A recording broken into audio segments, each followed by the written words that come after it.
कहते हैं कि जब इंसान के पाप का घड़ा भर जाता है तब उसकी मृत्यु हो जाती है, लेकिन यहाँ मौत तो नहीं हुई, जेल हो गई। यौन शोषण के आरोप में जेल की हवा खा रहे चिन्मयानंद की मुश्किलें कम होने का नाम नहीं ले रही है। एक दौर था जब स्वामी जी यूपी की सियासत से लेकर अध्यात्म के मैदान में सबसे शक्तिशाली हुआ करते थे।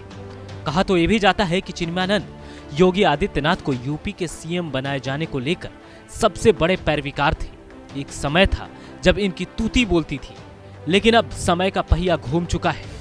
पहिया ऐसा घूमा कि पाई पाई का हिसाब लेने लगा। जिस चिन्मयानंद के नाम के साथ पूज्य स्वामी महाराज जैसे बड़े बड़े शब्द हुआ करते थे, जनता सम्मान की नजर से देखती थी, वो चिन्मयानंद सलाखों के पीछे अपने पाप के पालने पर झूल रहा है। गलतफहमी, गलत सोच ने चिन्मयानंद को सलाखों के भीतर पहुंचा दिया। शायद चिन्मयानंद नाम के आगे पूज्य लग जाने मात्र से अपने आप को इस पूरे सनातन का स्वामी समझने लगा था। पाप का घड़ा भरा, प्रशासन की नींद खुली और पूज्य से काली करतूतों वाले बाबा बन गए। बाबा के ऊपर यौन शोषण का आरोप लगा और आरोप भी उनके ही लॉ कॉलेज की एक छात्रा ने लगाया।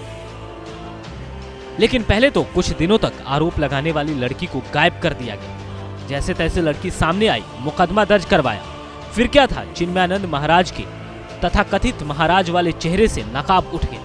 पुलिस ने महाराज वाले चेहरे के मुखौटे को हटाया और शैतान वाला चेहरा दुनिया के सामने ला दिया। बाबा के लिए अब एक और खुशखबरी शाहजहांपुर से आई है। जेल में बंद चिन्मयानंद मुमुक्षु आश्रम के अधिष्ठाता हैं। माना जा रहा है कि इतने गंभीर आरोप लगने के बाद उनकी इस अहम पद से छुट्टी हो सकती है। गर्रा नदी के किनारे लगभग 21 एकड़ में बने मुमुक्षु आश्रम के सर्वे सर्वा चिन्मयानंद है। इस आश्रम के अंदर चिन्मयानंद का आवास है, जिसे दिव्य धाम कहा जाता है। कई शिक्षण संस्थान चलते हैं, जैसे कि law college, inter college, graduation, विश्वविद्यालय, कॉन्वेंट स्कूल।